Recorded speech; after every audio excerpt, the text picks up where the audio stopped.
Where's all right? And we're live. Oh, we're live? We're live now, baby. All right. It's the Cares None to Be Dope podcast. I am your host, Chris Cares None, and with my co-host, Hey, man. Derek Fisher. What's up, baby? What's up, brother?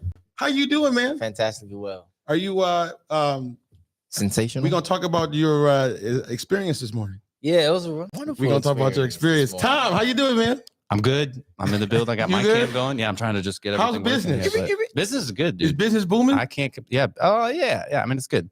It's definitely picking up. So I'm really proud of you, brother. Thank you. Yeah. Dude. I'm proud of myself. It's come a long way. Tommy. It's exciting. You know, it's especially just because, you know, when you like think about something, you kind of work for it and it starts to happen. Oh, it's, yeah. you know, it's good Yeah. times. So yeah, I'm good, man. All right, that's good. We're Keep gonna the talk good about times that. rolling, And we got baby. a special guest, everybody. Oh yeah. We got Renzo Guevarra. Renzo Guevarra. Guevarra. There you go. There you Bro, tell me and tell us, because I know you're an IG agency owner, correct? Correct. And you obviously know what you're doing. You got a bunch of followers. I see your content. Your Mhm, content's fire. mhm. Please tell our audience what it is that you do and why you do it so well. Oh, Yeah, of course. And first of all, before I even say that, thanks so much for having me on here. Super excited to be on here. But yeah, so as you said, I run the #1 rated Instagram marketing agency and consulting firm. So basically what we do is, before I talk about the service that we do, the basic gist is that when I started out trying to land clients through Instagram and trying to grow my own online business, my own online training business, I struggled to land a single online client like my first 6 months. Like I was like cold DMing people all day, sending thousands of messages, posting every single day. But I didn't see any results until I met like 3 of my closest entrepreneur friends still to this day. And they all told me it's not about posting every day or the scripts you're using, but it's about the first impression when someone looks at your page. Like, does someone think you're a scam or does someone think you're legit? And so when I looked on my page, I had like 200 followers at the time. I was copying the Gary Vee like headlines and the subtitles and like the podcast style clips. And it just overall looked a lot like a scam. And then what I realized was that, okay, it's time to level up. So then I got an influencer of 1 million to 20 million followers, a person who shot me out, got a photographer and videographer to get quality content and quality video shoots. Mhm. And then once I got that following and I got the quality content, landed my first 2,000 online client for my online training business, my first 3 days, and I hit 10K my first month. And so now, after doing that consistently over and over and over, people started asking me for help as well for their Instagram and how to land clients through Instagram. So now we basically just do that same exact thing where we partner with other influencers of 1 million to 20 million followers, get them to personally shout out my clients, and then we show our clients how to take quality content with reels, photo shoots, video shoots, etc. And then we install our exact client acquisition system that we do for our own business into our clients' business. And that's how our clients land their first couple or next couple online clients within their first 3 days or the first couple of days to their first couple of weeks. And so that's the basic gist, is just we basically install an exact client acquisition system to our clients so that they land clients really, really quickly. Okay, man. Like, That was the most efficient. professional, It's so- put together, that was like great. little Yeah, elevator it- pitch I've heard in a long time. Yeah, that was Polished. wonderful. That I was know. polished. Right? Is it the word is polished? And you put him on the spot real quick with that. You know, I thought, Yeah, Yeah, I didn't yes. even practice. I don't even It's know the just time to questions go. being asked to me. No, but it wasn't practice. But the way you formulated the question or the answer in your own way was through a story, which is a very important way to really answer that question. So Got I it. applaud you for that. Yeah, it was brilliant. Wonderful. I would say your content, the way you answered that, is to me also indicative of why your content is the way it is. Yeah, absolutely. Exactly. Because I don't know if I've seen your content and you can tell that there's an extra level of like, I want to say professional, like you could tell it's more legit. That's like a good way of saying like, Mhm. okay, this feels It's interesting legit. that you said that too. So, and I could, based on Part of your your story. content also versus what you just said, it would make sense why you are the way you are, bro. Yeah, I mean, if anybody hasn't seen my content on TikTok, you probably haven't seen all my sales videos and me like doing all these objection handles, like a prospect's not that sure, like, is this going to work? Or I have to think about it. And usually the biggest way I always handle these objections when people are trying to decide whether to work with me isn't to tell them to work with me, but it's to tell them a story to get them to conclude on their own why they should work with me. Because everybody doubts what they're told, but nobody doubts what they conclude on their own. And the only way to get someone to conclude on their own the right message is to tell a story of how you used to be exactly like them, and then you solved it a certain way, and then they conclude on their own, hey, I got to solve it the exact same way he did. Right. And so that's kind of Right. why I told Right. that story like that. Exactly. Yeah, you know, and the thing about what I've noticed about your content that I love is that you're showing the shit in action. You know, and I have a feeling, because I feel like I do the same thing with my content. When you show, because we can all regurgitate some shit that we've learned, but like, no, I'm gonna show you in the act. Yeah. And with your content, you're literally, you can hear the other people talking and you're battling the objections and all that real time. Just like with me, as far as exposure therapy, you can see me battling it real time. Mm-hmm. And I think just that alone is powerful. Even if it wasn't as polished as it is, just the fact that you're proving that you know what the fuck you're talking about, Right. people gonna ride with that. Yeah, I mean, we all were like in elementary school at one point or another, and everybody always says like show, don't tell. But then as we grow up, people always start to think like I should talk about things. I got to tell them I know what I'm talking about. And so I didn't really fully internalize that until I was doing a sales call in front of one of my friends. And I was like, dude, you're really damn good. I don't know if we could curse in this podcast. Hell yeah. I was like, yeah, okay, just making sure. But he was like, but yeah, he was like, you're really fucking good. Like, you should be posting this on like social media because everybody sees you like talking about like, you know what you're talking about, but nobody actually sees it. I was like, you're right.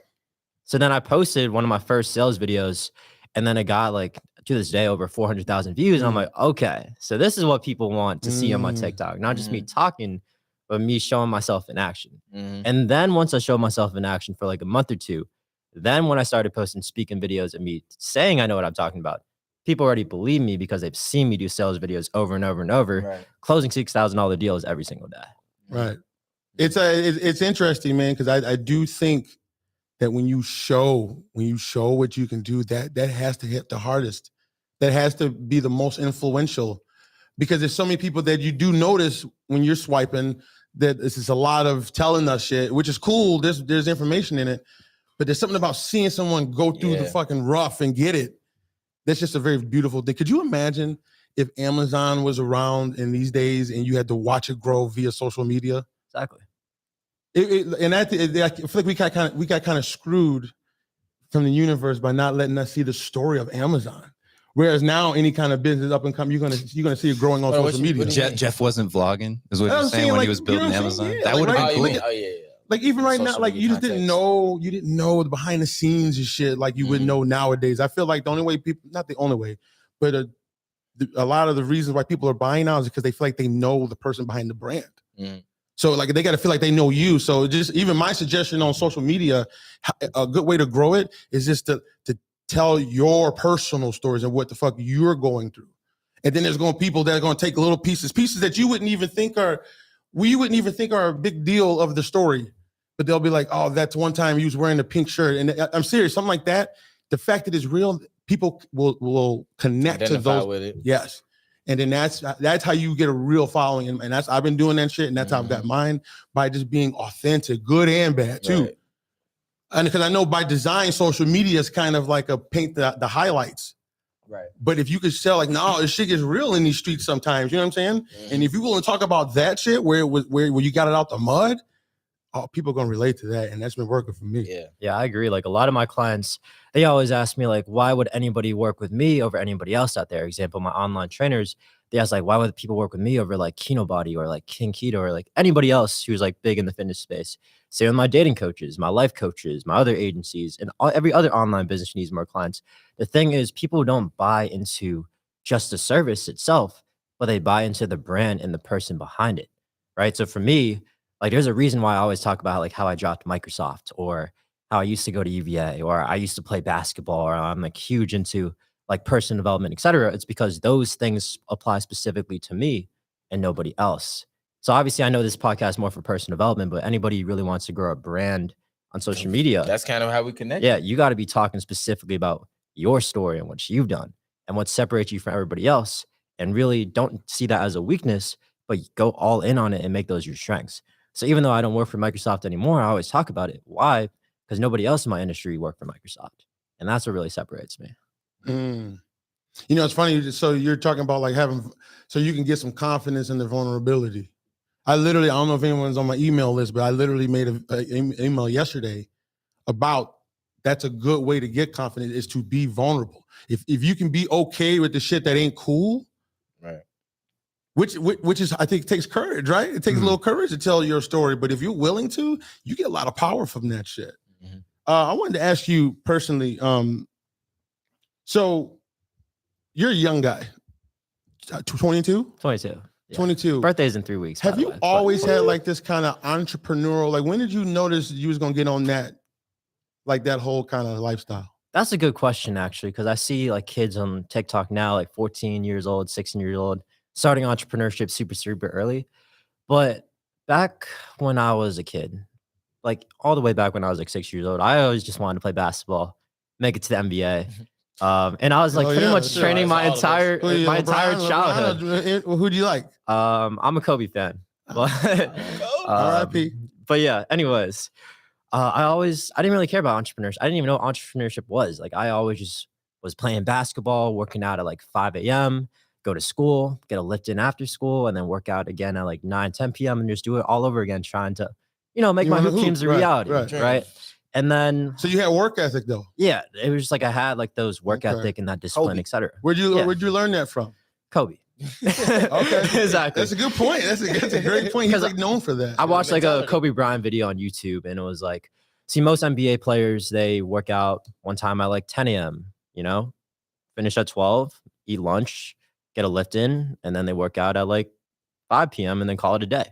But Kobe, he would wake up at 4, right? Get a workout at 4:30, and at 6, do another workout at 7, right? And at 9, do another workout at 12, and at 2, get lunch, do another workout at 3, and then another workout at 5 or 7. So that's like 5 different workouts compared to someone's 2.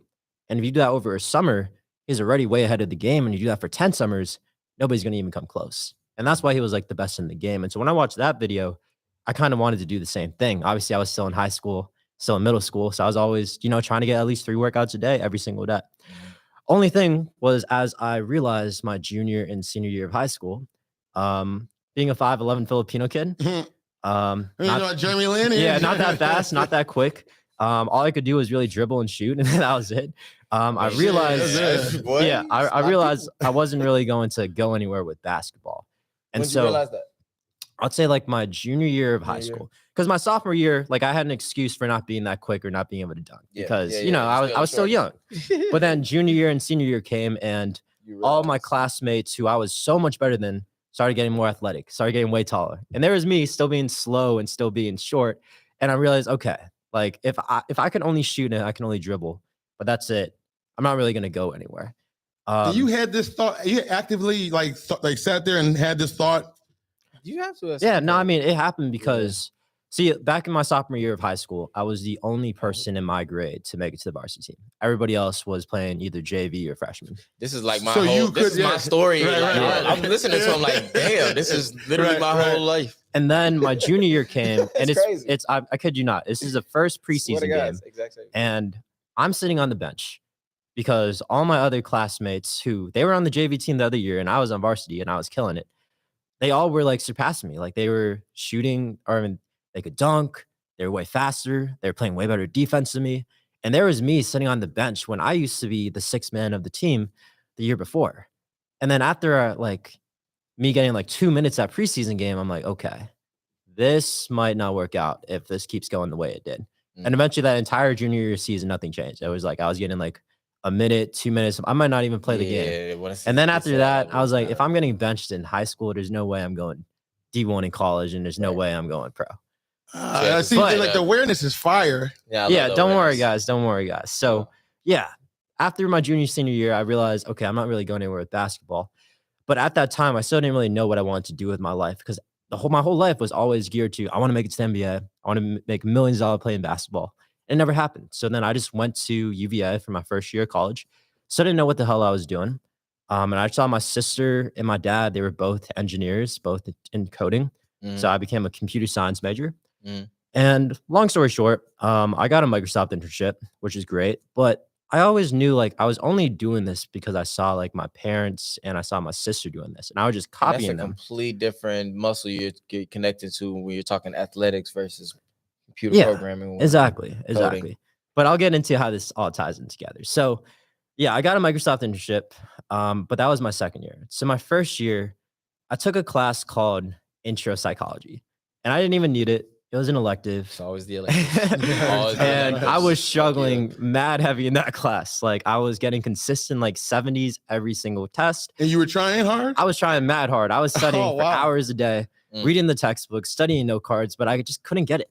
And Psychology. yeah, so I got 70s every single test. And the class is only graded on exams. So no participation, nothing like that, only exams. Just And I was 70, 70, 70, 70. And then it comes Fuck that guy. it comes to final exams, right? I'm Asshole. at exactly a perfect 70. If I get less than a Perfect 70, then I am screwed for the That's true. entire class, right? You Because get a D. everything relies on the exam. And guess what I got Yeah. on that final exam? You got a 69, didn't you? I got a 58. Oh, no. So then, yeah, grades come out, and it's beach week. I'm like having the time of my life with like my girlfriend at the time, beach week. And then grades come out, and I see all my grades. It's A's, A's, A's, A's, A's. And at the very bottom, as you guys could guess, it was a D+. And I was devastated. Ah. I thought nobody was going to hire me. And so in that point of desperation, that entire summer, I was like, my career is over. I need to find something to do with my life. And I just randomly came across a YouTube video. It was like, why you should drop out of college and start your own social media marketing agency. So then I eventually tried it. And let's just say I had free 3 trial clients. I didn't really have any money to pay a mentor or anything like that. So I just watched a bunch of YouTube videos, read a lot of books, got 3 free trial clients. But because I didn't really know what I was doing, never made any money. So that was my first attempt at entrepreneurship. And then my second attempt, this was like around November, December of 2019. So I already got the Microsoft internship by then, but the Microsoft internship wasn't until May or June, Okay. right? So I'm still broke. 2020? I'm still broke as hell. I had like $34 to my name. Shit, you's balling. Yeah. Yeah, I had like $34 to my name. balling. And I was like, yeah, and I was like, I really need to find a way Welcome to to make being money. But yeah. $35, boy. But yeah, I was like, I really need to find a way to make money because I am broke as hell right now. Like at the time, I couldn't even afford to take my girlfriend at the time to like a Chipotle date. Like I was like that broke. I was that broke. So then I randomly ramen noodles or some shit. I'm trying to tell you, baby. yeah, so I randomly found out about this Gary V podcast, and he was talking about like why you should like go to garage sales and flip stuff on eBay. So like I asked my parents, like I borrowed like $500 to like $1,000 from my parents, just so that I could like have enough money to like go garage selling and flipping stuff. And long story short, let's just say I got scammed $900 by like a scammer on eBay. Don't know how it happened, damn. but yeah, I just got taken advantage of. And anybody here going into flipping, be really, really careful of Facebook Marketplace and eBay with all like these scammers trying to take advantage of new people doing it. But yeah, so like I had to like tell my parents that like I got scammed $900.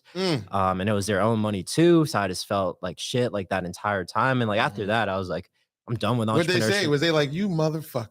I mean, they already knew I felt like completely. So they completely were like shit. still So supportive and cool. I want to say they were supportive of that, but they No, were like, they were of you. understanding. Yeah, like okay, they were yeah. like, okay, I Some- mean, you some were just parents trying to fuck make you money. Yeah, like I was just like at a desperate time. So yeah, after that, I was like, I'm never going for entrepreneurship ever again. Like I'm just gonna work my 9-to-5 life at you Microsoft. almost- Like what I'm happened? done. You almost I'm dipped. done. He almost What did happened? it. He almost did it. And then okay, so He almost did it. as you guys know, April 2020, COVID happened. that shit was March. Or yeah, March 2020, Yeah, like around then, March. March, April-ish. 12th. Well, according to conspiracies, it was around since Yeah. December. Well, yeah, that's why It was, 19. it was. No. But yeah, March 2020, I was at UVA at the time, and classes all became online. Like it was at the spring break, and they said, don't go back to UVA. Everything has to go be online because we want to make things safe. And so then I had all this free time around like March, April 2020, because you know, everything's online. There's no social life when you're at home. So you literally have all the free time in the damn world once you finish your classwork. And I was like, I could be working on like a computer science project for like Microsoft or something, or improve my resume. But I was like, Boring. I got to try this entrepreneurship journey like one last time. Right. Right. Because I always thought to myself, like, when my great grandkids or my grandkids, whatever, like 60, 70 years from now, when they ask me, like, what did I do during like the great coronavirus?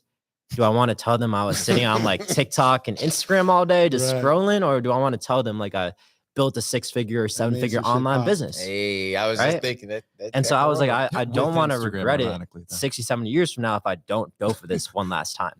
And so I did things the right way this time. So by that time, I saved enough money to hire a mentor. So I hired a mentor, and exactly like I said earlier in this podcast, like I got that shout out, I got quality content. And then boom, I landed my first $2,000 online client within 3 you days. was like, what? And then hit 10K a month my first month.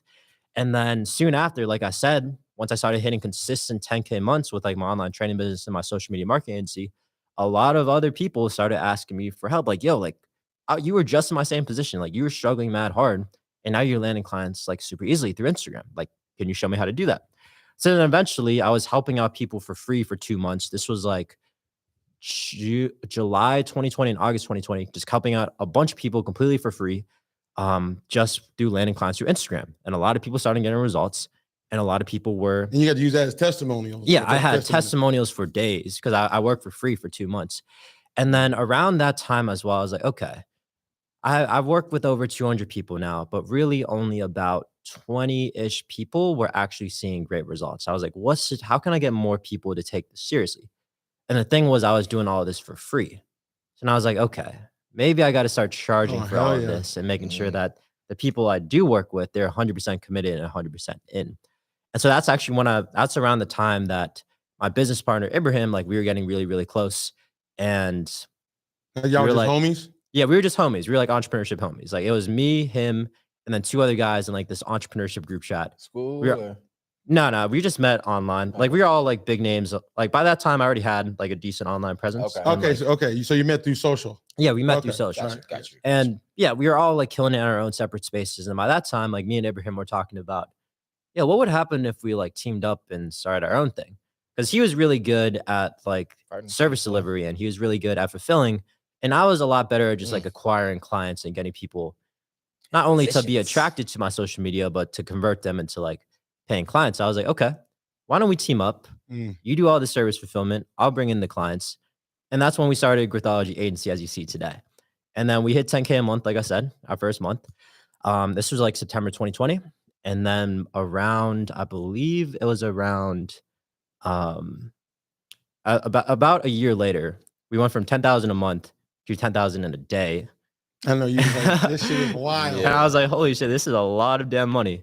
And then to this day, we're over 100K a month now in terms of revenue, and then about like 80-ish-K a month in profit. Obviously, that's split between me and my business partner. So each of us are taking home like 40K a month profit wise.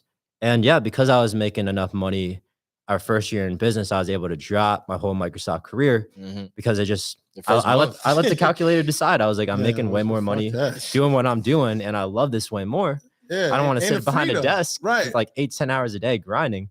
And yeah, it was just like an easy decision to go full time, drop Microsoft, eventually move to Chicago here in our nice little apartment. Yeah, where was that? What's up? Where was that before? Microsoft. Where was that? Microsoft. So I was lucky enough, and this is all like great timing, that COVID hit. So both my Microsoft internships, summer 2020 and summer 2021, they were both remote. Okay. And the thing about that. But where did you like live? I was in Virginia back at the time. Virginia. Okay. Yeah. And the beauty about Microsoft too at the time was it was all Pacific time, right? Because Microsoft's in Seattle. Yeah. So I had to work 9 to 5 p.m. Pacific time, but I was like in Eastern time. So that's 12 to 8 p.m. Pacific time. So that gave me, I always wake up at 6 a.m. From 6 a.m. to 12 p.m. to work on my online business to make it surpass my Microsoft income. And eventually I got to the point where it did. Right. So you was like, I'm out. You had enough time to really dedicate that. Yeah, exactly. It was like 2 separate work days. Like morning was strictly to make my own dreams a reality, grow my own online business with Growthology, and then go Microsoft from 12 to 8. Let me ask you this. When you have those thoughts where like, you got to do something and maybe there's like a distraction or a temptation or something, how often do you battle with that thought? And then what kind of tips and tricks do you have to overcome those thoughts, if you have them? Which I would imagine you do because you're human. Yeah, I mean, first of all, I'm 22 years old. By the way. I'm 22 years old making all this money. There's a lot of distractions going on. But I was lucky enough, like I said earlier, that I grew up as a basketball player, right? So like I only was focusing on trying to make it to NBA, working at 5, go out after school, lift weights, and then nighttime get another workout. And obviously in high school, everybody was partying, drinking. But I wasn't really the guy doing that. Like I was always like everybody was partying or, getting lit on a Friday, and there was me still at the gym. So like even at an early age. So you had already established like a discipline. Yeah, even at an early age, like I knew the importance of like sacrifice and like not diving into temptation, but really focusing on like what's the main goal. And obviously, the more you grow and the more established you get, the harder it is to do that. Because now, like 16-year-old me would love all the opportunities I get. Like it's literally every single day.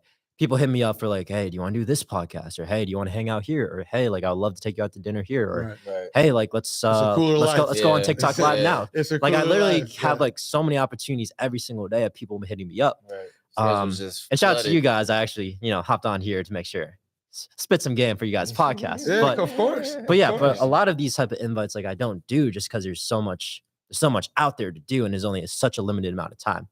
So for me, really the importance was always establishing like a clear vision. Like, what exactly do I want to achieve with my life right now? And like for me, the next main goal, obviously we hit 100K a month already, is $1 million a month, right? And so anything that's not supporting that vision of hitting $1 million a month is like I don't have time for that right now, because that doesn't align with my goal, right? Obviously for this podcast, hey, who knows? Maybe like some of the clips here blow up and I get exposure, and hey, Oh, for sure. selfish Yeah, it reason makes for me sense, right. is like it will do well for me in aligning with that $1 million vision. But let's say it's, for example, my friends just want to, let's see, Go just to do the like beach. or not even that. Let's do an extreme. Like my friends want to just do a bunch of drugs and like trip on like a random Saturday.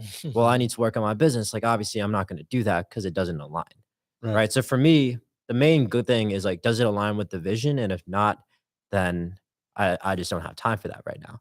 And of course, it got to be a balance, right? It's not like I'm working 24/7 on my business and then I don't have time to have fun. Like I went out last night. Of course I did, because I'm 22 years old. But the thing is, like the people I do have fun with and the people I spend time with, like their goals and their visions and their Align. habits align with what I want. So even though we're having fun, I'm still hanging out with the right people who are aligned with the goal that I want. Bro, I just saw this yesterday for someone. You can write that shit off. You can, especially if it's people you kicking it with. Whenever there's a celebration, if you could prove, and if you guys are talking about business or something, take the pictures, do it out. But you can like write off birthday parties if your people. You do like work dinners and stuff. That's like what I'm that saying. Yeah, is but appropriate. as long Not as you like can prove- bottles at the club, I feel like. But But you could do dinners and shit and Yeah. bottle. Yeah. No, you probably could. I bet depending. When Like, if you went to RPM, You can do that almost that. seems like a club. You can write off meals and stuff. Whenever I've written off I plenty get of meals. food with Colton, I read that off. I was gonna ask you, what clients do you typically serve? Yeah, so we used to specifically serve people in the fitness world, like online trainers or like in-person trainers trying to go online. But as we started to blow up more on TikTok and like Instagram Reels and all these other short form pieces of content, we've had a lot of other online businesses who like need more clients, like asking us for our help and asking us for our services. And so at first I was a little hesitant. I was like, we only really work with trainers. But then as we started broadening and like, taking on these other clients in other industries, they started getting the exact same results, if not even better. And I'm like, okay, so we could pretty much help pretty much any online business who needs more clients. So right now we have case studies for like real estate agents, life coaches, dating coaches, fitness coaches, other agencies, e-commerce stores, pretty much any online business who needs more customers or needs more clients, we can probably help. Because at the end of the day, like human psychology and social proof and branding are all the same. Think about like any of the biggest online businesses you see. Do they have a presence on Instagram? Do they have a presence on TikTok? Are they taking quality content? Every single one of them are. Why? Because human psychology and the way people buy things is the same across every single industry. Yeah, attention's attention. That's what I'm always worried about. Because Tom, I gotta call you out, Tom. Gotta get the Grinch in here. Tom, I was happy sitting on the sideline. Tom doesn't respect. He doesn't give the same value in the audience for TikTok as he would the audience for like LinkedIn. Oh, really? Because he likes on the weekends he scrolls LinkedIn for fun. And Well, Yeah, LinkedIn on a weekend, huh? That's not totally wrong, but no. That's not totally wrong. No. I'm trying. Let me defend so- myself. All right. yeah, So how do you feel about about TikTok as a whole? I'm not on TikTok. I don't have a TikTok, but you're younger than us, and quite a bit younger than you. Pointing fingers. And so Yeah, I'm like 100. I'm not on it. I don't even have like a personal Instagram. So like social media and all that sort of stuff to me, just in general, I don't participate in that very much. I think that traffic on certain sites is worth more than others.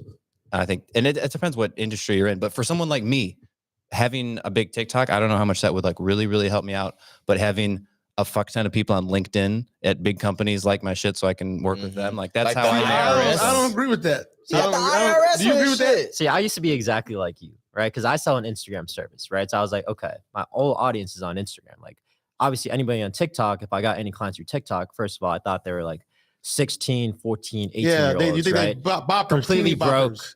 college students who have no money, right? And that's what I thought for the longest time. And that's why you guys haven't seen me on TikTok until recently, is because I thought my entire audience should be on Instagram and only on Instagram. But then after I started, I wouldn't say blowing up, but doing pretty well with like the sales videos, the speaking videos, the React videos, everything about like showing what I'm doing with my agency and putting it on TikTok, I started getting a lot of people not only more qualified, we're not just talking like 16, 18-year-olds, but we're talking like established business owners, coaches, consultants, other agencies, et cetera, who need more clients. Right. All not only just qualified, but they had money. They already knew my service. They're already interested in working with me because they've seen me over and over on TikTok and my content. And to put this in perspective, like this time last year, we were spending no cap, like over $1,000 a day on ads. And I have screenshots of that. And now just through TikTok alone, like we're booking 2 to 5 more qualified sales appointments per day than $1,000 a day on ads. And not only that, we used to be closing 20 to 30% of all our leads back in ads. And now we're closing over 40 to 60% because they're warmer, they're more qualified, et cetera. So I used to be exactly like you. And I thought nobody on TikTok is going to buy my stuff because they're not the right audience. But then as I saw, you attract the people that your content relates to, right? Hell So if I'm yeah. posting sales videos and I'm posting more quality business videos of talking about like the things going on running a 7-figure agency, more qualified and established business owners relate to that. And people starting at ground zero don't really relate with that. So that's why for me, like my TikTok's generating tons of qualified leads and booked appointments and sales is just because the It's so content I'm niche. putting out is Too so relatable to people already established. So I think it really all just depends on the content you're putting out on TikTok. Yeah, because they don't find you because the algorithm. Exactly. Because the content's going to show it to the right people. I know, like, because you can look at my analytics for TikTok. It ain't, most of the people are between like 25 and like 35. I know. I don't. I So just my don't even point want is, this, man. I don't want this smoke. I don't want this. My point is, to me, I don't give a fuck what platform it is. If there's human beings on the other side of the screen, those are people who you can make an impact in, whether it be a business or you're trying to change your lives or whatever it is. So you could just, especially because the algorithms go to the people like you. So I guess you have a very you're underestimating how many non-teeny boppers are on TikTok. No, I believe that. I think it originally started as that, and I think that's probably changed. So no, it's not about the teeny I'm a boppers. 39-year-old man. I'm not like a TikTok hater, shit, dude. I feel like I get like portrayed as such, and I'm really. We I'm really set him up. We set him up. TikTok. I hate Were you in the everything. Congress yesterday? I was what? Were you in the Congress yesterday? For No. TikTok. Yeah, you were. Yeah. Oh okay. no.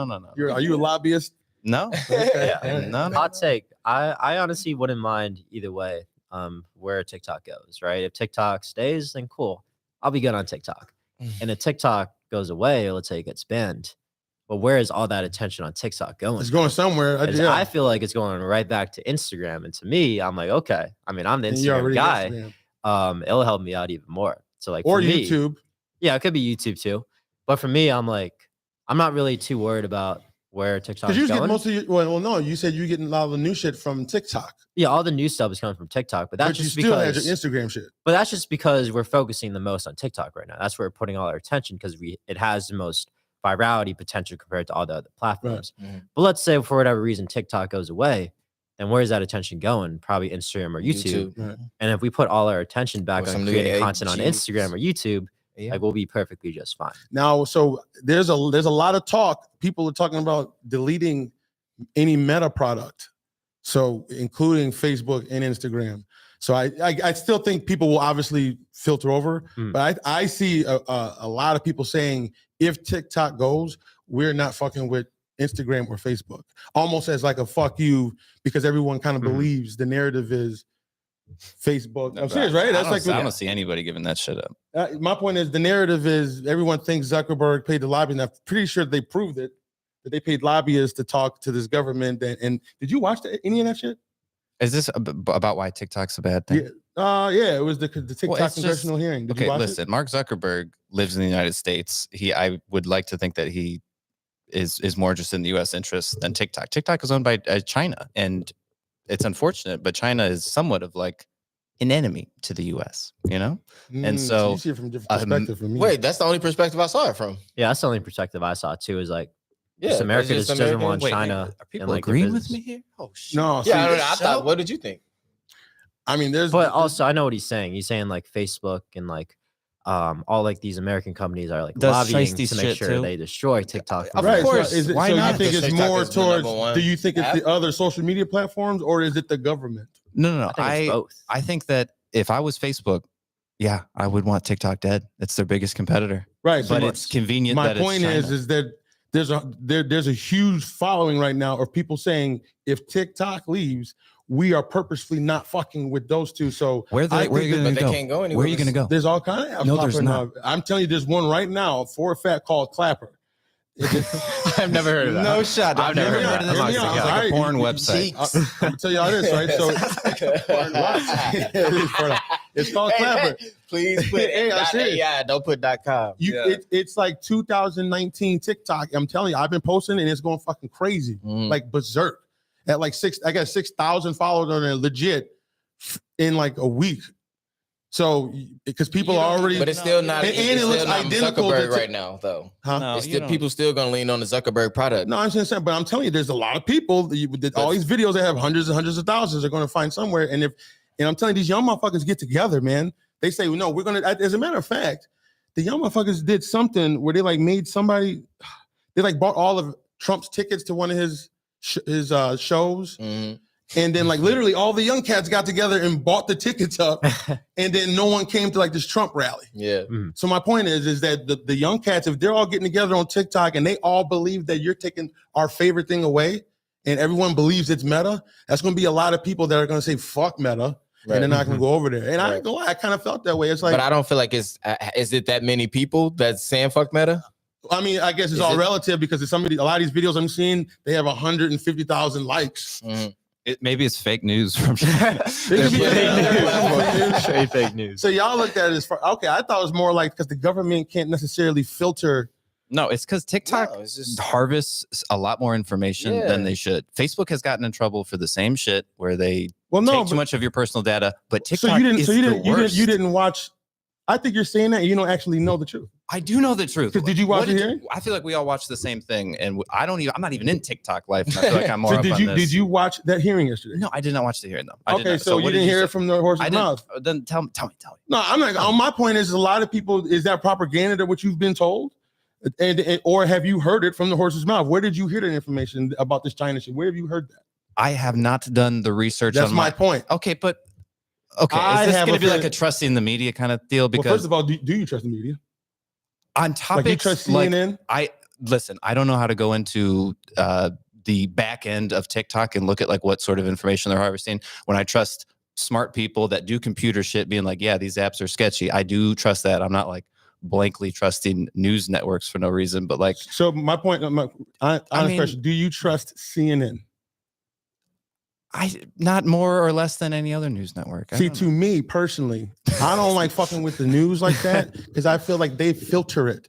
I didn't hear shit about no motherfucking Ohio train wreck from CNN. I heard it from TikTok. I heard it from CNN though. See that maybe But it's when where did you you get hear it from. When I go on YouTube. And I'm also telling you, that's not just something that I believe. This is something that I've also seen in other people, and I'm just like, you know what? That is true. No, that's perfectly People fine. I ain't was fucking just, with the news, bro. I don't know if you know, like the news is not on people's good side. Am I crazy for saying that? no. I'm I beginning mean, to people feel don't like fuck you with might it. be a little Huh? crazy. I'm beginning to feel like we might be going down a You weird telling road. me that people, A weird road. Wait, hold on. You Yeah, telling I me? feel like quick, Hold on. rapid Y'all fire telling me? session. Chris, I No, think I have you're to say trying this. Y'all telling me I don't that think you're people getting it. trust No. the media? That's No. that's what I was about No, to no, say. I dude. feel like you're about to say that, and that's So- not where we're going. So that's why I feel like the weird road was going on. I just What are y'all talking about? okay. Rapid fire. Did we land on the moon? See, that's a conspiracy theory. I'm Okay. talking about basic.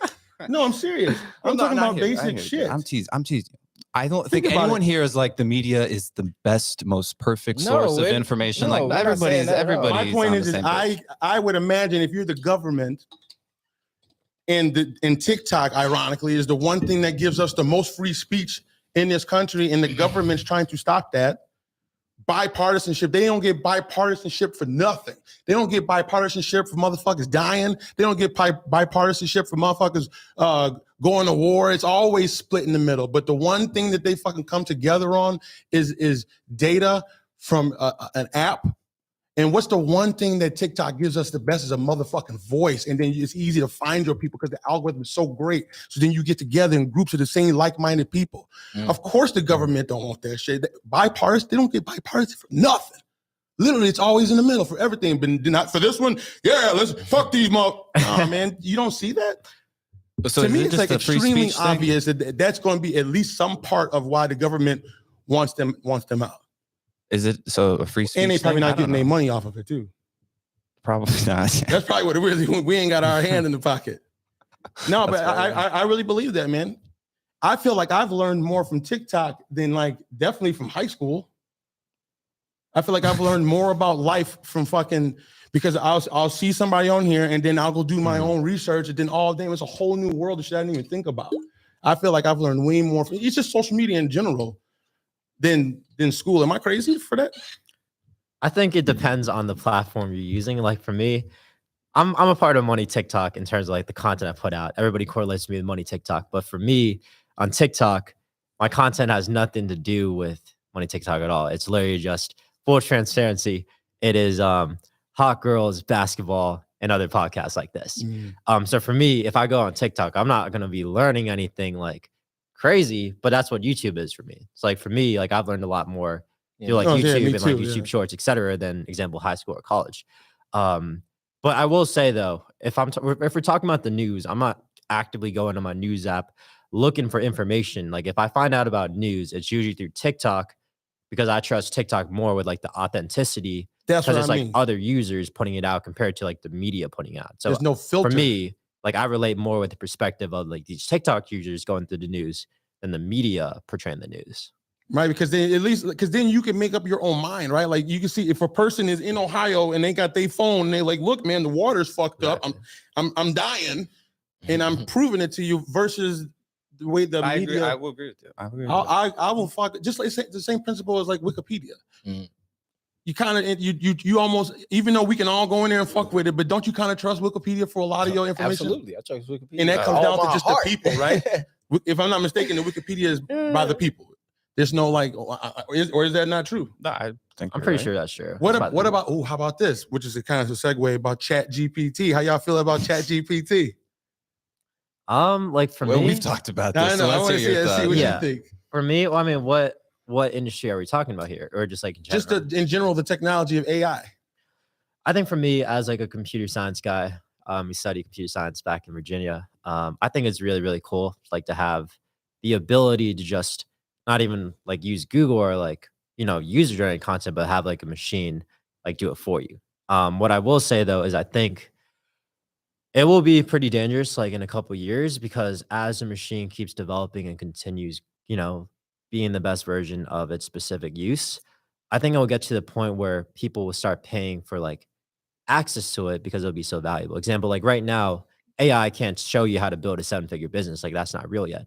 Well, let's say 10, 20 years from now, AI can build a 7-figure business for you just like that. Like it'll run all the ads, it'll do all the content, do all the sales, do all the marketing for you, and it'll just do it for you because it's so smart now.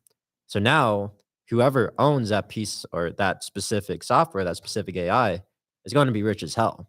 And now people will start selling for that. So I think for me, what I think is that it's going to be like right now, attention is the new currency as of right now. It's like whoever has the most attention is probably going to make the most money. Like think of like Kylie Jenner, think of like your favorite celebrity. They're probably the richest in the world right now. But I think, at least in my opinion, that in like a decade or two, or maybe not even a decade, it's not going to be attention anymore. It's going to be who accesses the AI. That's going to be the most powerful. That's a hot take. That's an interesting take. So do you take advantage of AI in any of your business? Yeah. So for me, A lot of people in my industry, they use AI for like content and like copywriting. Copywriting, by the way, is like the words you say to influence someone. We taking definitely action. know what. Yeah, we know. Yeah, you guys know copywriting. Just for anybody else watching this. Yeah, Oh yeah. yeah. I'm sorry, Dan. I'm sorry. But yeah, a lot of people Yes, I'm use. just Ricky's here at all. Just making I'm sure. sorry. Just making sure. Yeah, Hey, we're we're good. posting this on TikTok no, too, no, so I we're got to good. make sure For they know sure. what they're That's talking my about. He's making clippable content. Yeah, I'm my trying to. bad. I'm trying to make it That's my clippable. bad. It was for very you guys. clippable. I got you. But yeah, so for most people in my industry, they use AI to come up with content ideas so that they don't get writer's block. For me, I always work on my writing. Like for me, like the 3 most important skills in growing my business is copywriting, which we already said, closing, which is like the ability to convert a complete stranger to like a high paying customer or client, and then speaking is like the ability to hold someone's attention with your voice, which I'm doing right now. And so I always work on those 3 skills every day. So I never really had the use for ChatGPT for my writing because I just love writing, and I know that my writing is way better than AI at this very moment. But what I will say is the AI that I use right now, Adobe Enhanced Speech, I use that sometimes. Like, That let's one's say good. I'm filming like an iPhone video and I'm too lazy to get my microphone or whatever. It will just convert your voice into a professionally microphone sounding voice. Right. Other things that I've been looking into, I haven't really tried them just yet, but one common practice to get clients in my industry is like sending like personalized Loom videos. Loom is basically, you guys should know what Loom is by now, but it's like a screen recording software where you record your screen and then you have your face in like the bottom left corner. But that takes a lot of time shooting a Loom video for every single prospect that you're reaching out to help grow their business. But there's a software called, I believe it's called Reply IQ, which you film 1 Loom video and it will just create personalized Loom videos for every single prospect you message with their website and change the words that you say, just naturally finding out how your voice sounds like and then just changing the words. Right. So that's something I'm looking into right now, but I haven't fully tested it out. And that just makes you Nice, like nice, 100x more productive. Exactly. We don't got to worry about that shit. Yeah, there's a lot of AI, bro. There's a lot of stuff like repurpose.io. You put one piece of content up and then you connect it to all of your different channels and then it pop to all of them on one time. And it optimizes it for that specific channel. So it'd be optimized for Snapchat, it'd be optimized for YouTube, it'd be optimized. I'm actually personally using one for these clips. I just started last month. So you download your full length video and then your long form, and then the AI clips it pretty damn good too. Like it's actually pretty legit, and it clips it with the subtitles optimized, and then you could choose. So you could choose the different template that you want. But it's easy. The only problem I have with it is it doesn't take out the ums and it doesn't do that well. So I'm like, okay, damn, this sucks so eventually once they learn that, when they can when AI can catch the breaks, then it'll be a lot better. But that's a great tool though. What software is that? It's called there's a bunch of them on damn, I forgot what it's called. We'll just edit like a little text over the screen when people watch. Yeah, I'll put it in there. It's live. Chris, I want to ask about the fast, dude. Oh yeah, we'll talk about the fast. Let's talk about it. So I forgot what it's called. I'll tell you. give us a little, just so I can catch everybody up for the clip. Oh yeah, okay, yeah. That's a good point because it's actually a good point because those videos went viral. And I was shocked because I just did that I just like to making content. I'll make content with anything, and I was like, well, I'm about to do this fast, right? Water only, and then I made the videos every day showing my weight and what I felt when I was going through yada yada, and this shit went like 200,000 views in like 3 days. So like I'm like, oh, and then people were like following the story. Yeah. So I'm like, oh, fasting is a thing. And then a lot of people message me long ass messages saying, bro, I've been considering doing a fast. How was it? And they don't know. So I'm like, okay, so there's a market because my whole shit is trying to help people. And it's something that I want to do. That's the best part about making my content because like it's something that I'm doing, right?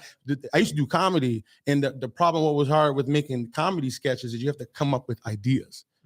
And as somebody who wants to make sure you're putting out some quality content, if I didn't think it was funny, I wasn't gonna put it out. So now I don't got That's nothing. a whole different psychology. Whereas now my content, which is more about what I'm about, is just my life and improving it as much as I can at my level.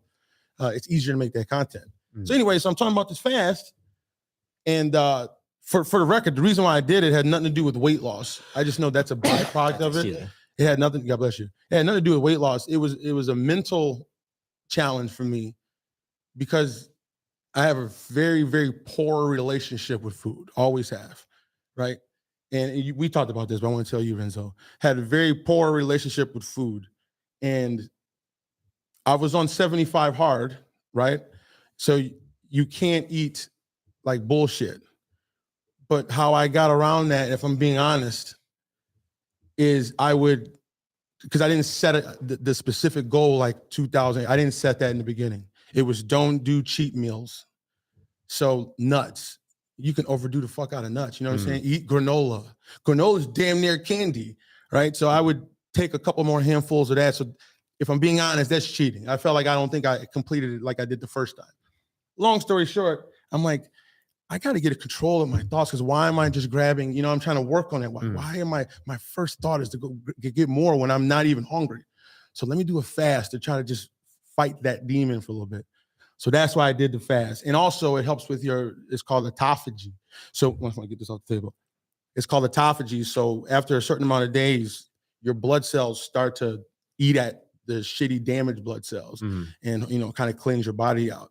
So those are the top two reasons. And then the weight loss, we were just like, and lost about 10 pounds in 5 days. But I did it for mental, and it was awesome.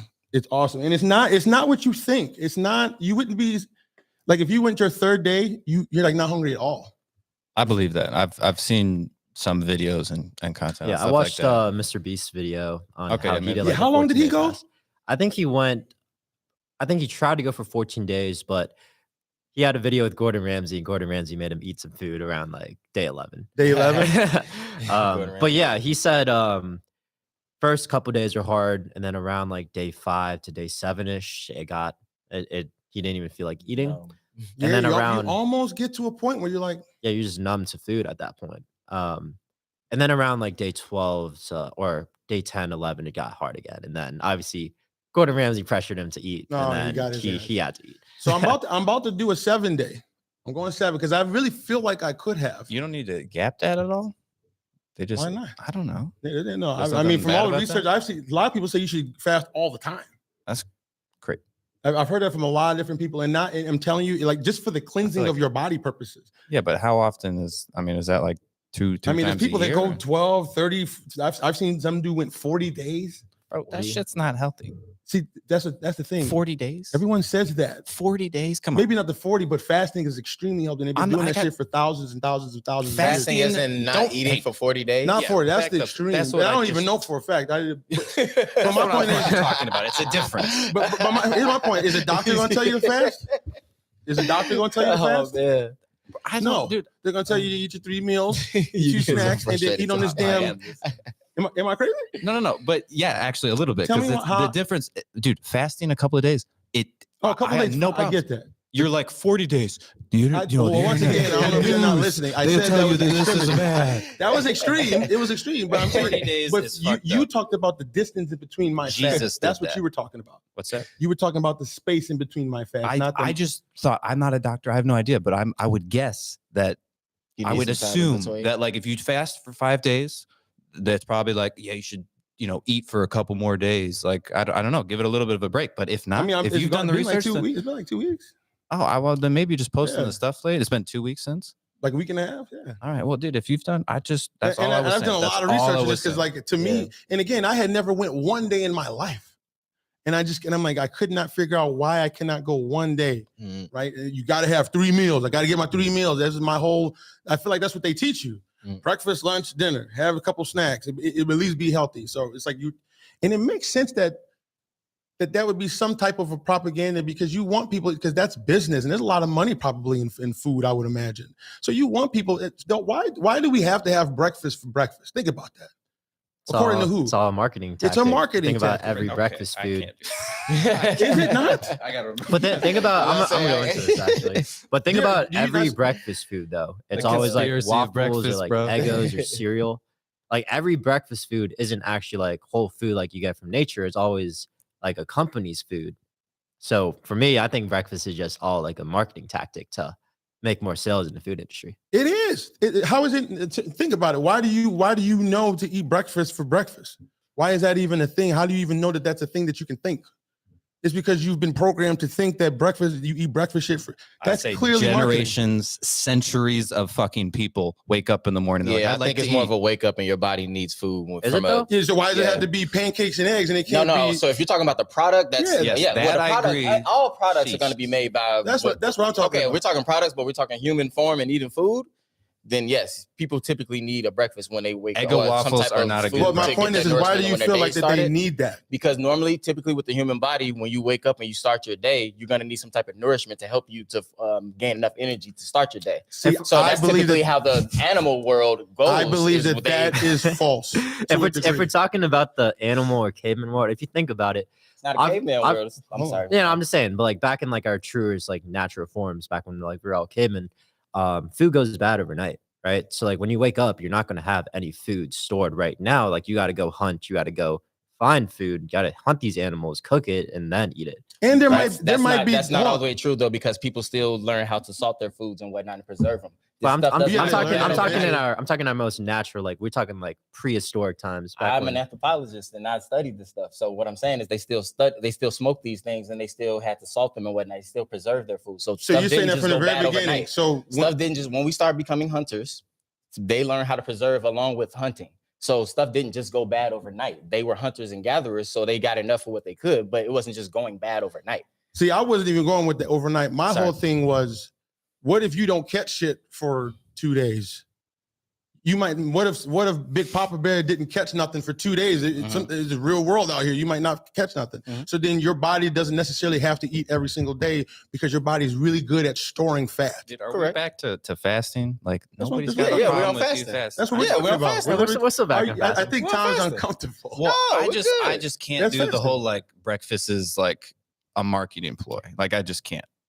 But the active breakfast or the food? Do you need to eat food in the first thing in the morning? Like I know. And I'm not. Wait, say that again. I think is the product. I think because he originally. Just the conversation topic of like is breakfast a scam or like a marketing ploy by the. I can't. The type of breakfast for sure is marketing. But like, do you need breakfast in the morning? Like I don't. That's my point. I don't believe that you need breakfast in the morning. I feel this. There's a lot of very, very intelligent scientific people that literally say to not eat until lunchtime. I think it's totally normal if you guys. That's the whole intermittent fasting thing. There's a whole industry of Don't listen to Chris. My point is that there's a whole industry where fasting is becoming a new norm, and we have a problem is overindulgence anyway. Right. That's the whole problem with anything. We get too and I'm talking about from a person who deals with it, man. I'm attached. Why am I attached to this food for what? When I don't physically need it. And I'm proving that because I'm going 5 days and I feel fine. But why do I still feel like I fucking need it on day one when I know I can go 5 days? And I know on day 3, I know I won't be hungry. But for day one, and it's such a battle. But then when you overcome it, we're like, do I need to eat breakfast every morning? There's a lot of people who don't eat until fucking 12. Right. That's me. I don't eat breakfast. I don't. I eat breakfast every day. I have family that eat breakfast till 12 or till 2, but the kids do too. But that's more so of a habit of how they grew up. It was because their mom wasn't fucking cooking breakfast because she was a hood rat and she was letting them eat Flaming Hot Cheetos all day. But most people think that you have to eat breakfast. Do you agree with that? Or the light skin. I think depending on your culture, most people who don't look into dieting or nutrition automatically assume they have to eat breakfast because that's like the way society tells you. The American diet. Just like people tell you, oh, mom cooks you breakfast, dad cooks you breakfast on a Saturday. Of course you're gonna eat it. So I think it's just the way we grow up until you start looking at like nutrition and like what's the most optimal for your body, your energy, and your health. Yeah, and I'm starting to believe because I thought you have to get up and eat breakfast. That's what I thought, like everyone else. And then as I'm doing my own research from people that seem credible to me, and I'm allowed to think whatever the fuck I want in this world, I'm like, it makes more sense. And then I put it into practice, and then I feel better about myself, and then I feel good. I'm like, okay, just because I was taught in the way society tells me what I'm supposed to believe, don't mean that it's fucking fact. As a matter of fact, I almost actively, if society's saying something, what's the other side? I almost want to know what else is going on.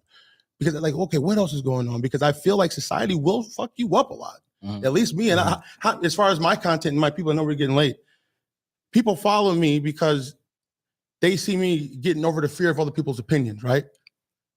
We're all so fucking attached to what everyone else fucking thinks. And I was the worst. I gave a fuck so bad, right? And I'm telling you that, and we all attach to the society shit. We got to feel that. And I get the reasons why on the, back in the day, we didn't want to get outcast from the group. So we do have an innate desire to make sure we're in the group. I get that. But a lot of times we're protecting ourselves from shit that you don't need protection from. And that's what motherfuckers think. Like, why the fuck do I have to eat breakfast? According to who? Because the schools and just what they said on TV for what? Okay. Well, they've done. Okay, that's my whole point. I'll combat that then. It's not a combat. That's just how I feel. I know. I understand, but to bring it up, then I'll traverse with you, I guess, with this.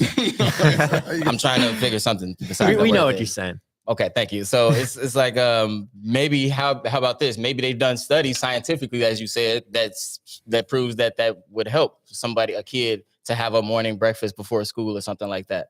So it could be a scientific study that way as well. That's what I'm saying. Do you even trust the scientific studies and shit? Because then who's doing those? But that's the thing. We have a society for a reason. We are not supposed to know every single bit of every information. We have people around us, community, for those reasons, so that they can tell us. Now, everything can't be propaganda, or it could be, depending on how you want to, get your life involved with that. But honestly, man, that's kind of the community part of it. Like, we have to trust something within our story to believe whatever we want to believe. But I know we're wrapping up, but I wanted to ask you a question really quickly. I'm sorry. Go ahead. You mentioned psychology earlier and how that kind of debacled a lot of things for you doing at one point. But I also know that you really understand psychology at this point in your life. So what was the big turning point for you that really got you obsessed? Especially so young. Psychology. Yeah. And I know that Kobe is one of your heroes, and that Mamba mentality has to be important to that flip when you saw that D+. So I just wanted to kind of get if you could. I'm glad you asked that, because that's actually everybody who knows me back in my college days. Like, I talk about human psychology all the time. Like, that's a lot of what my TikTok is about, because sales and marketing is all about influencing someone to take an action, which is all psychology. But I know I pre-framed myself as being bad at psychology for getting that D+. But in my opinion, that wasn't really my fault. That was more like the school system is just flawed, because all they do is like test you on like memorizing things and like doing like these certain quizzes. But in reality, was that like the best way to test human psychology knowledge? Probably not. I feel like the best way to test that is by actually being able to influence someone to do certain things instead of just taking quizzes and notes about psychology, right? So for me, I've always been huge on, I think it's always been really cool to me to understand psychology. Why do people think the way they do? Example, I love when you said, like, the reason why we care so much about people's opinions is because back in society or early days, like if we got kicked out of the group or we got kicked out of the tribe, like we're done, like we're dead. And that's the reason why we care so much. And so like when I learn things like that, where a person acts like this or has this behavior because of XYZ reason, then I could use that for my own benefit or use that to help them out if I need them to take an action. Right. So for me, I've always been into human psychology. It's not like there was a switch. It was just school and the way they tested things just wasn't really for me compared to me applying it for my own life and my own business and my own specific situations that got me to where I am right now. Understood. And then school but also with that being said, you still had to spend 4 years in school. So understanding that psychology and how it wasn't being utilized in the right way, that had to really gear you towards the way that you are now. I mean, that had to be a big flip as well. Yeah, exactly. And I would say like the biggest reason what got me into psychology, obviously I didn't just, was speaking to the mic. Sorry. Yeah, but I wasn't just born like, oh, I want to study psychology. It was more, okay. So back in 2019, I told you guys I started social media marketing for the first time. And before then, I never worked on my skills. I didn't work on copywriting, closing, or speaking, all of which requires human psychology. And so I would go into these sales meetings just trying to say a script without understanding why that script will work. And because I was just saying words without understanding why those words worked, they didn't actually work. Right? Because I was just saying things for the sake of saying things. But then in between that span of 2019, when I first started that online business, and then COVID, when I saw success, was in between that span, I was working on the skills every day, copywriting, closing, speaking, all of which, like I said, you had to really understand psychology to be really good at those three things. And so then when I hired my mentor, I wouldn't just say it was my mentor that got me that first $2,000 online client within 3 days. It was more so I already had these skills of psychology and like being able to influence someone that no matter what business model I did or no matter what plan I was given, it was going to work because I understand how to influence someone to take an action. Gotcha. No, bro, influence. That's when you can influence a motherfucker, that's like my favorite thing on earth, I think. There's a certain confidence you have when you know that you could basically 99.9% of the time be able to influence someone to do whatever you want if you really wanted to. And for me, that gives me all the confidence in the world. Like when people ask me now, like, how did I, be so confident to speak on camera, talk on TikTok videos, close all these guys on the phone for like $6,000 deals? It's just because I know no matter what they say or no matter what someone gives me or what argument they do, like I know if I really damn wanted to, like I'll be able to influence something to do what I want. Yeah, so to me, it comes like an unshakable confidence. Yeah, it's like great power comes great responsibility too. Like, so I know I could be using my influence for the right, or I could be using it for the wrong. It seems like he know a trick. Got a little portal. but like to trick the matrix almost. I look at that as a positive. Like you have this mindset, and I'm telling you, a lot of people would love to have that. When you can literally influence based on your speech and what you're saying and how you present yourself. That is a powerful fucking weapon. And people think it's like manipulating or it's like taking advantage of someone. But here's what I'm going to say to that is like, let's say like your mom is like really, really sick and she needs to take this medicine or she's going to die, but she's telling you like, I don't want to take it. Like, I'm not taking that. If you don't have the power and the ability to influence her, to get her to take that medicine, you let her down and you let yourself down. And so that's why I always think it's better to have that power and have that ability than to think it's manipulating and you shouldn't be taking advantage of people. Because what if it's what's best for them, but they can't do it because you weren't able to help them, influence them to do it? Can you find any rebuttal against that? Why would not you specifically. Not you. No, not you, Tom. You little bitch. Tom, be the negative Nancy in this motherfucker. Be the devil's advocate. Let the guy wrap up on his line here, man. I mean, you guys have any thoughts? But no. No, man. I agree, man. Influence. I especially now it's very easy with the audience. It's easier rather. Go. Where can they find you, Renzo? I love it. Yeah. So I used to be the Instagram guy. So my Instagram is at Renzo_Guevarra. My TikTok is the same way as well. So I would say those two. And then if you are interested in like example, you're an online business who needs more clients, then just DM me at Renzo_Guevarra, the word grow. And then I'll send you all the details to see if I can even help you. I love it. Ain't he polished? He's so polished. Actually, just before we wrap up here too, I want to say congratulations on all your success, man. You're wonderful, young, and the way that you speak is very above your age. You know what? I'm sorry. I wanted to say that because I'm like doing it so young. Because I feel like I didn't hit the like 30 something before I finally was like, oh, okay, this is a game that can be played, and to start to learn that shit. How did you learn it so young? You're not scared of this world very young.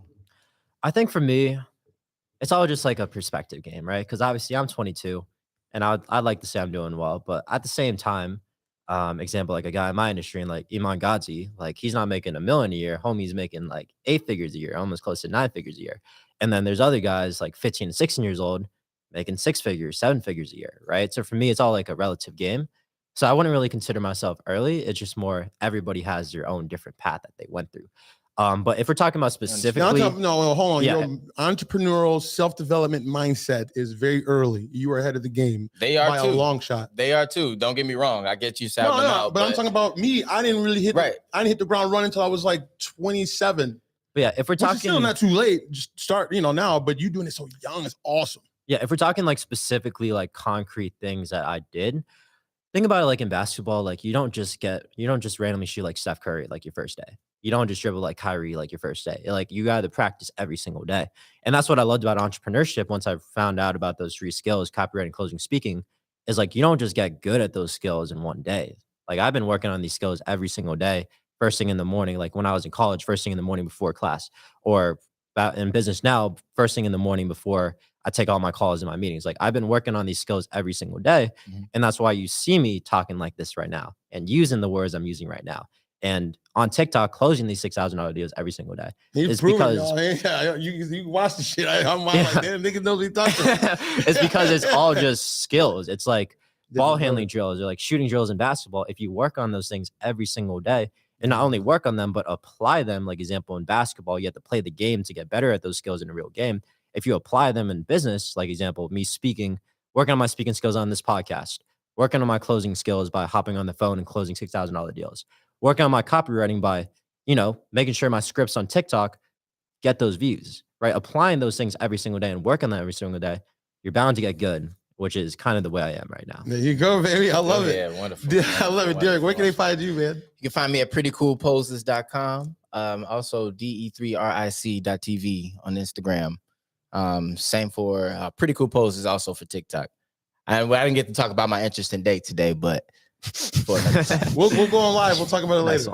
We'll talk about it live. That later. always happens. I always get my little snooker fritz at the end. No, we'll talk. We'll go live later to talk about it. What about you, Tom? Where can they find you?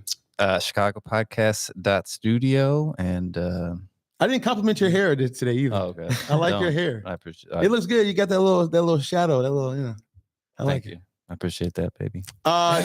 You can find me at all platforms, Chris Cares None, all of it. Just wherever, if there's a platform, Chris Cares None. And Clappers. Hey, all right, y'all talk y'all shit. I'm telling y'all. Find booty Clappers, bro. It's a booty clapper. I'm telling y'all, Clapper right now is up and coming big time, really quick. Free engagement. Why would you not post it? And as always, Cares None.